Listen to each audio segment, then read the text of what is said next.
Hello guys, আজকে আবারও একটা ছোট্ট ব্লগ নিয়ে চলে এলাম। আজকে আমরা পুরুলিয়া যাচ্ছিলাম, ভাবলাম যেতে যেতে একটু ভিডিও বানিয়ে নিই। পুরুলিয়াতে আমার জায়ের বাপের বাড়ি, সেখানে আর কি যাচ্ছিলাম, কিছু কাজ আছে। দেখো এই ব্রিজটা, তোমরা কি জানো এটা হচ্ছে পায়রাচালের ব্রিজ। এই পায়রাচালি ব্রিজটা পার করলাম, অনেক দূরের রাস্তা, তাই ভাবলাম মাঝপথে এখানে মিষ্টিটা কিনে নিই। এটা হচ্ছে ইন্দকুড়িতে, এই দোকানটি খুব বিখ্যাত মিষ্টির জন্য। আমরা পুরুলিয়া গেলে এখান থেকে মিষ্টি কিনি, খুব ভালো মিষ্টির কোয়ালিটি খুব সুন্দর। তো আপনারা যদি আসেন এখান থেকে মিষ্টি নেবেন, মিষ্টিগুলো খুব ভালো, খেতেও খুব সুন্দর হয়। এই জেঠুর অনেক পুরনো দোকান এটা। তো আমাদের এখানে প্রায় মিষ্টি নেওয়া কমপ্লিট হয়ে গেছে। আমরা এখান থেকেই মিষ্টি নিই, তাই ভাবলাম এখানেই নিই, পরে রাস্তায় পাই কি না।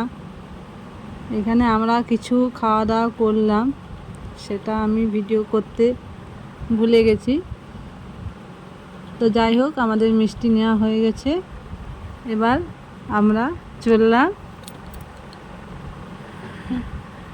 রাস্তা অনেক দূর, শেষ হবার নয়, মনে হচ্ছে যে রাস্তা শেষেই হচ্ছে না, এত দূর রাস্তা, কি বলবো, অনেক দূর, প্রায় 80-90 কিলোমিটার বটে। গ্রাম সাইডে প্রকৃতির দৃশ্যগুলো সত্যি মন কাড়ে।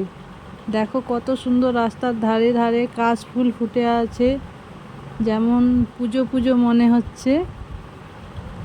এখানে প্রচুর কাশফুল ফুটে আছে।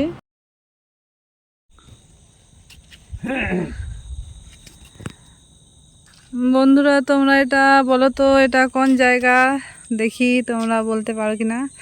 কত কাশফুল ফুটেছে, দেখো কি দারুণ লাগছে। জায়গাটা কীরকম বলো, কমেন্টে জানাবে। হ্যাঁ,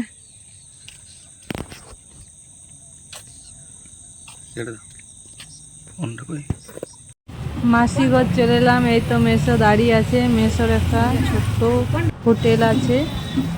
এই তো আমি মাসিঘর ঢুকছি।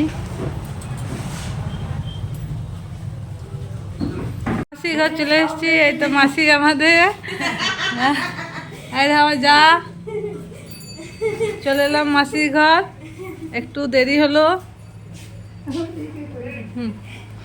এই তোমার দাদা হয় এসে শুয়ে পড়েছে, ক্লান্ত হয়ে গেছে, আমিও বসে পড়লাম। অনেকটা দূর রাস্তা না, অনেক দূর, প্রায় কত কিলোমিটার হবে, 90 কিলোমিটার রাস্তা, অনেকটা। তো ঠিক আছে, পরে তোমাদের সাথে আরো দেখা হচ্ছে, এখন রাখছি।